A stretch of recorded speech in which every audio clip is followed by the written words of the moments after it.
महाराष्ट्र के पुणे में एक ऐतिहासिक और रहस्यमयी किला है। एक ऐसा किला जो मराठों की ताकत, उनके वैभव और एक दौर में उनके बढ़ते प्रभाव का प्रतीक था। लेकिन क्या आपको पता है कि यही किला धोखे, खून खराबे और मराठों की गद्दारी का गवाह भी बना। यह वो किला है जिसके बनने के बाद से ही मराठों की ताकत की उल्टी गिनती शुरू हो गई। कहते हैं कि यह किला मराठा पेशवाओं के लिए किसी शाप से कम नहीं था। जो भी पेशवा इस किले में रहा, उसकी दर्दनाक मौत हुई। इसी किले में पहली बार एक पेशवा की हत्या हुई और मराठों की एकता में फूट पड़ी थी।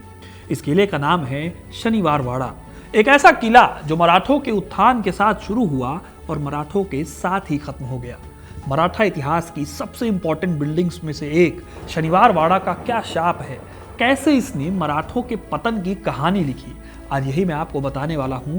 तो वीडियो को इन तक जरूर देखिएगा, क्योंकि अपना इतिहास नहीं जानोगे तो खुद को कैसे पहचानोगे। जब बाजीराव द्वितीय ने शनिवार वाड़ा बनवाया था तो उन्हें लगा था कि यह मराठों की ताकत का प्रतीक बनेगा।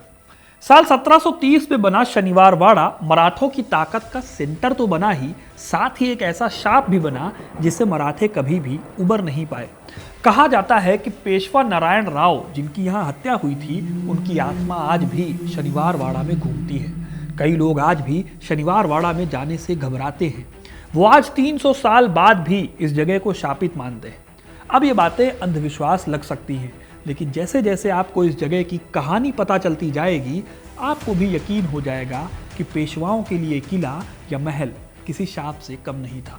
दोस्तों, छत्रपति साहू जी महाराज के काल में पेशवाओं की ताकत इतनी बढ़ गई कि छत्रपति से ज्यादा पेशवाओं का गुणगान होने लगा था।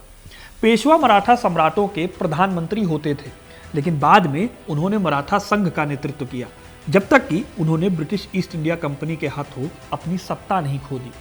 इसीलिए 18वीं सदी में कोई छत्रपति संभाजी या छत्रपति शिवाजी नहीं हुए। जो भी थे वो पेशवा थे। ऐसे में साल 1720 में पेशवा बनते हैं बाजीराव प्रथम। जब वो पेशवा बने तब बाजीराव प्रथम सिर्फ 20 साल के थे, लेकिन छत्रपति साहू जी के अंडर रहकर उन्होंने मराठा साम्राज्य का नक्शा फिर से बनाया। इसे मालवा, गुजरात और बुंदेलखंड तक पहुंचाया। जब तक कि ये दिल्ली तक नहीं पहुंच गया, तब तक उनका रथ रुका नहीं। बाजीराव प्रथम के बारे में कहा जाता है कि उन्होंने 20 सालों में 40 से भी ज्यादा लड़ाइयां लड़ी, लेकिन एक भी लड़ाई वो हारे नहीं। उनकी घुड़सवार फौज इतनी तेज थी कि इतिहासकार मानते थे कि स्वर्ग से उतरकर अगर कोई घुड़सवार फौज का नेता बनेगा तो वो सिर्फ पेशवा बाजीराव ही होंगे। इन्हीं पेशवा बाजीराव ने साल 1730 में अपने पुराने घर को छोड़कर पुणे में खुद को ट्रांसफर कराया। फिर 10 जनवरी 1730 के शनिवार के दिन इन्होंने एक घर की नींव रखी। करीब 16,000 रुपए खर्च करके एक वाड़े यानी घर का निर्माण कराया गया, जो कि 2 मंजिला महल था। क्योंकि इस जगह की आधारशिला भी शनिवार के दिन ही रखी गई थी और इस किले में गृह प्रवेश भी शनिवार के दिन हुआ था, इसीलिए इसका नाम पड़ गया था शनिवार वाड़ा।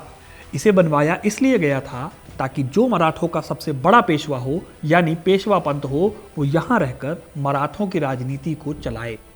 लेकिन पेशवा बाजीराव जैसे ही इस घर में गए, उनके साथ अनहोनियां होने लगी थी। बाजीराव की दूसरी पत्नी थी मस्तानी, जो बुंदेलखंड के राजा छत्रसाल की बेटी थी। शनिवार वाड़ा में आने से पहले उन्होंने मस्तानी से शादी की थी।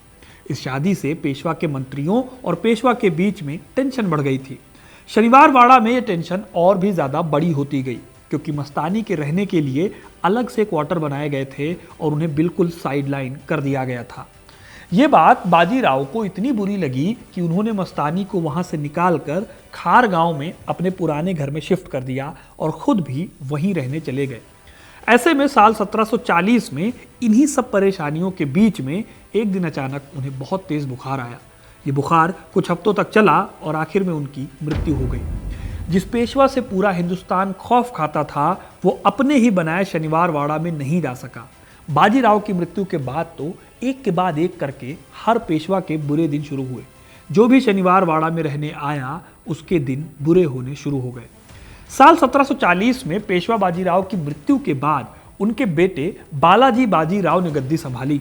इन्हें नाना साहब के नाम से भी जाना जाता है। नाना साहब ने मराठा एम्पायर की सबसे बड़ी बाउंड्री बनाई। पाकिस्तान के पंजाब में अटक से लेकर आज के तमिलनाडु में तंजावुर तक उन्होंने मराठा परचम को लहराया। उनकी बदौलत ही पुणे मराठों की पॉलिटिकल राजधानी बन गया। जो सपना बाजीराव प्रथम ने देखा था वो काम नाना साहब ने किया था। नाना साहब ने फिर शनिवार वाड़ा को भी काफ़ी ज़्यादा इम्प्रूव किया। उन्होंने शनिवार वाड़ा में बहुत सारा पैसा खर्च किया और यहाँ कई घर बनवाए। उनके शासनकाल में शनिवार वाड़ा में 10 घर और 5 गेस्ट हाउस बन गए थे। लेकिन फिर ट्रेजेडी नाना साहब के साथ भी हुई। साल 1761 में पानीपत की तीसरी जंग हुई। इस जंग में मराठों की जीत पक्की थी। उनके पास 1 लाख की सेना थी। इसीलिए नाना साहब ने अपने सबसे बड़े बेटे विश्वासराव और उनके चचेरे भाई सदाशिवराव भाऊ को अहमद शाह दुर्रानी के खिलाफ भिड़ने के लिए भेजा। पानीपत की लड़ाई से पहले तक पेशवाओं को मुश्किल से ही कभी हार मिली थी, लेकिन 1761 की इस जंग में सिर्फ 1 दिन के अंदर मराठे ये जंग हार गए। यही नहीं, पेशवा के बेटे और उनके चचेरे भाई दोनों इस जंग में शहीद हो गए। ये नुकसान इतना बड़ा था कि पानीपत से हजारों किलोमीटर दूर शनिवार वाड़ा में बैठे नाना साहब ने जब ये खबर सुनी तो इस खबर के सदमे से उनकी भी मृत्यु हो गई। ये दूसरे पेशवा थे जिन्होंने शनिवार वाड़ा में रहते हुए अपनी जान गंवाई थी। उनके बाद 1761 में पेशवा बने माधवराव, जो कि सिर्फ 16 साल के थे। दोस्तों, शनिवार वाड़ा में रहने वाले पेशवाओं में माधवराव वो पेशवा थे जिनके टाइम से ही मराठा ताकत के अंदर षड्यंत्रों का दौर शुरू हो गया था। इसकी एक वजह शनिवार वाड़ा भी थी। दरअसल माधवराव के टाइम तक शनिवार वाड़ा मराठों की, खास तौर पर पेशवाओं की ताकत का सिंबल बन गया था। जो भी पेशवा बनता वो इस शनिवार वाड़ा का मालिक होता और साथ ही उस एम्पायर का भी, जो मराठों ने सालों की मेहनत से खड़ा किया था। इसीलिए नाना साहब की मृत्यु के बाद जब बहुत कम उम्र में माधवराव पेशवा बनाए गए तो कई लोगों की नज़र पेशवा के पद पर थी। इन्हीं में से एक थे रघुनाथ राव। दोस्तों, रघुनाथ राव या राघोबा पेशवा बाजीराव नाना साहब के छोटे भाई और माधवराव के चाचा थे। नाना साहब की मृत्यु के बाद पेशवा के पद पर उनकी नज़र थी, लेकिन पेशवा का पद वंशानुगत होता था, यानी कि पिता का पुत्र ही अगला पेशवा बनता था। इस लिहाज से राघोबा कभी पेशवा नहीं बन सकते थे। उनके पास ये चांस था कि वो माधवराव को जल्द से जल्द गद्दी से हटा दे, खास तौर पर तब जब माधवराव का कोई वारिस ना हो। तो ऐसे सूरत में राघोबा पेशवा तो बन सकते थे। इसीलिए राघोबा ने खूब कोशिश की और कई षड्यंत्र रचे, लेकिन पेशवा माधवराव करीब 11 साल तक पेशवा रहे, यानी राघोबा का प्लान फेल हो चुका था। इसी बीच 11 साल तक पेशवा रहने के बाद अचानक एक दिन पेशवा माधवराव की भी मृत्यु हो गई। कहा जाता है कि उनको टीबी था, जिसके बुखार से 2 साल तक तड़पने के बाद उनकी मृत्यु हुई थी। माधवराव की मृत्यु के बाद साल 1772 में पेशवा बनाए गए नारायण राव। यानी राघोबा का प्लान फेल हो चुका था, लेकिन राघोबा लगातार साजिशें रचते जा रहे थे, जिसकी वजह से माधवराव और रघुनाथ राव के बीच में एक युद्ध हुआ और इस युद्ध के बाद रघुनाथ राव इस युद्ध में हारते हैं, जिसकी वजह से पेशवा माधवराव ने उन्हें शनिवार वाड़ा में ही नज़रबंद कर दिया। इसी बीच 11 साल के कार्यकाल के बाद अचानक एक दिन पेशवा माधवराव की भी मृत्यु हो गई। कहा जाता है कि उनको टीबी था, जिसके बुखार से उनकी मृत्यु हुई थी। माधवराव की मृत्यु के बाद साल 1772 में पेशवा बनाए गए नारायण राव। नारायण राव पेशवा माधवराव के भाई थे और पेशवा बालाजी यानी नाना साहब के बेटे थे। दोस्तों, अपनी मृत्यु से पहले पेशवा माधवराव ने रघुनाथ राव को आज़ाद करा दिया था और उनसे कसम ली थी कि वो नारायण राव की रक्षा करेंगे, जो कि उनके भाई थे और अगले होने वाले पेशवा थे। इस तरह से साल 1772 में नारायण राव को पेशवा बनाया गया, लेकिन नारायण राव के पेशवा बनते ही रघुनाथ राव ने फिर से अपनी चालें चलनी शुरू कर दी। रघुनाथ राव को उनका बढ़ता हुआ प्रभाव पसंद नहीं था और इसी वजह से वो बदला लेने के लिए तैयार हो गए। मौका देखकर रघुनाथ राव ने सुमेर सिंह गर्दी से हाथ मिलाया। उन्होंने उसे 10 लाख रुपए और 3 किलो की सूबेदारी देने का वादा किया। इस तरह शनिवार वाड़ा के अंदर साजिश रची गई एक भयानक घटना की, जो मराठा इतिहास में पहले कभी नहीं हुई थी। साल 1773 में शनिवार वाड़ा गवाह बना अपने ही लोगों द्वारा मराठा पेशवा की हत्या का। पेशवा नारायण राव, जो कि सिर्फ 18 साल के थे, उनको रघुनाथ राव ने पेशवा बनने के चक्कर में मरवा दिया। कहते हैं कि पेशवा नारायण राव के आखिरी शब्द थे काका माला वाचवा, यानी काका मुझे बचा लो। कहते हैं कि पेशवा नारायण राव की आवाज़ आज भी शनिवार वाड़ा में मदद के लिए गूंजती है। पेशवा नारायण राव की क्रूर हत्या के बाद शनिवार वाड़ा शापित हो गया, ऐसा लोगों के बीच मानना है। इसी हत्या के बाद मराठों की उल्टी गिनती भी शुरू हो गई। जब नारायण राव की हत्या हुई तो मराठे 2 गुटों में बट गए। एक वो जो चाहते थे कि राघोबा ही अगले पेशवा बने, दूसरे वो जो मानते थे कि राघोबा ने हत्या की है। इसलिए वो पेशवा बनने के लायक नहीं है। अच्छा, नारायण राव की हत्या के समय उनकी पत्नी गंगाबाई प्रेग्नेंट थी। साल 1774 में उनकी पत्नी ने माधवराव द्वितीय को जन्म दिया। उनके जन्म के सिर्फ 40 दिन हुए थे जब मराठों के एक बड़े नेता नाना फडणवीस ने कई मंत्रियों को एक साथ मिलाया और माधवराव द्वितीय को नया पेशवा बना दिया। एक बार फिर रघुनाथ राव फेल हो गए। इस झुंझलाहट में उन्होंने अंग्रेजों से हाथ मिला लिया। उधर सवाई माधवराव द्वितीय ने भी शनिवारवाड़ा में रहते हुए 21 सालों तक पेशवा का पद संभाला। माधवराव द्वितीय भी काफी ताकतवर पेशवा थे। पहले वो नाना फडणवीस के अंडर थे और उसके बाद उन्होंने खुद मिलकर अपनी काबिलियत दिखाई। साल 1795 में उन्होंने खारदा में निजाम को हराया और मराठों की झोली में एक और जीत डाल दी।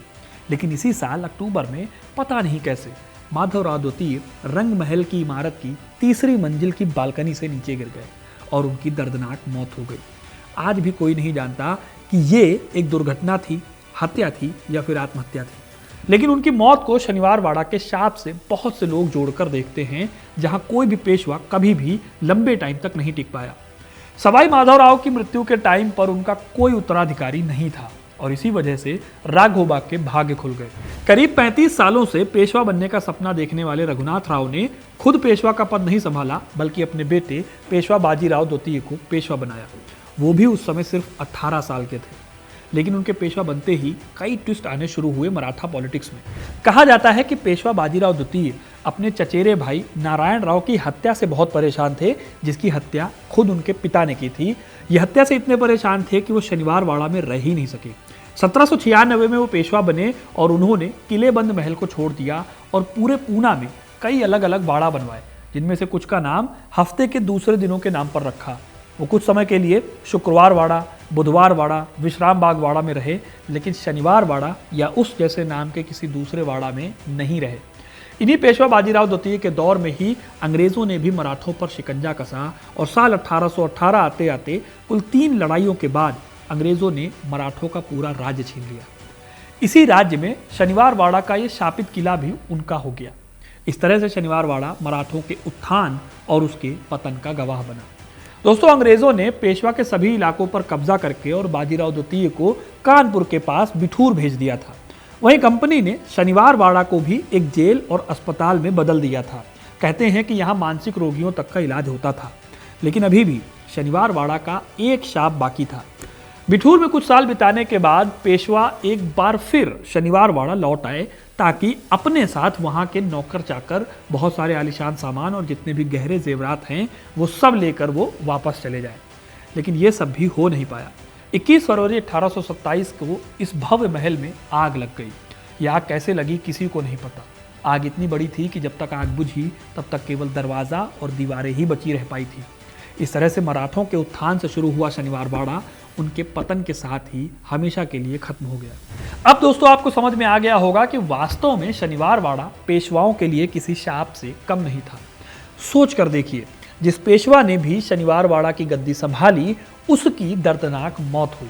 बाजीराव प्रथम, जिनकी मृत्यु बुखार से हुई, नारायण राव, जिनकी ब्रूटल हत्या हुई, या फिर माधवराव द्वितीय, जिनकी रंग महल से गिरकर मृत्यु हो गई और किसी को नहीं पता कि उनकी मृत्यु आखिर हुई कैसे। अब शनिवारवाड़ा सचमुच पेशवाओं के लिए एक शापित बिल्डिंग थी या फिर ये बस एक संयोग था, ये आप कमेंट करके बताइएगा।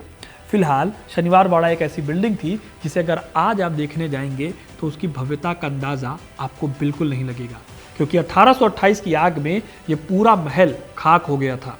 कभी मराठों की ताकत का प्रतीक रहा शनिवारवाड़ा दिखता कैसा था, उसे आज के दौर में कागज़ों पर दर्ज बयानों से ही जाना जा सकता है। तमाम ऐतिहासिक दस्तावेजों से पता चलता है कि शनिवारवाड़ा बहुत आलीशान था। इसका मुख्य महल 6 मंजिला था। कहते हैं कि इसकी छत इतनी ऊंची थी कि इसे मेघदंबरी या बादलों का कमरा कहा जाता था। इस महल में 4 बड़े गेट थे और एक गेट छोटा था।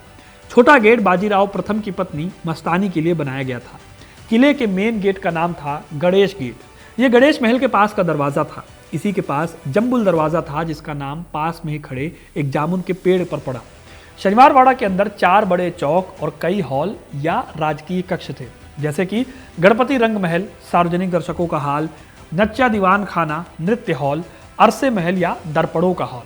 शनिवार वाड़ा का मुख्य दरबार हॉल गणपति रंग महल था, जिसे बालाजी बाजीराव ने साल 1755 में गणेश उत्सव और बहुत इंपॉर्टेंट लोगों के मनोरंजन के लिए बनवाया था। यहीं पर साल 1790 में मैसूर के टीपू सुल्तान के खिलाफ सेना में शामिल होने के लिए पेशवा सवाई माधवराव और British resident sir Charles Malet के बीच में बहुत ही फेमस गठबंधन पर साइन हुए थे। ये प्रसिद्ध कमरा थॉमस डैनियल की एक पेंटिंग में दिखाई देता है, जो अब लंदन में टेट गैलरी में मौजूद है। कहते हैं कि अपने उरोज पर शनिवार वाड़ा एक छोटे शहर की तरह काम करता था, जिसमें एक मेडिकल विंग थी, एक शस्त्रागार था जहां हथियार होते थे, एक बहुत बड़ा भंडार गृह था, लाइब्रेरी से लेकर यहाँ पर खजाना तक मौजूद था। महल के मैनेजमेंट के लिए अलग अलग ऑफिसर्स होते थे। महल की रक्षा के लिए हर वक्त किसी भी टाइम पर लगभग 500 गार्ड ड्यूटी पर रहते थे। आज की डेट में आपको ये भव्यता शनिवार वाड़ा देखकर पता नहीं चलेगी, क्योंकि शनिवार वाड़ा मराठों के साथ ही खत्म हो गया। मराठों के साथ ही उसकी भव्यता भी खत्म हो गई। तो दोस्तों, ये थी कहानी शनिवार वाड़ा के शाप की। आपको ये कहानी कैसी लगी कमेंट करके ज़रूर बताइएगा। वीडियो को लाइक और शेयर करना ना भूलें, और ऐसी इंटरेस्टिंग कहानियों के लिए, इतिहास से जुड़े रहने के लिए हिस्ट्री कनेक्ट को सब्सक्राइब ज़रूर करें। धन्यवाद।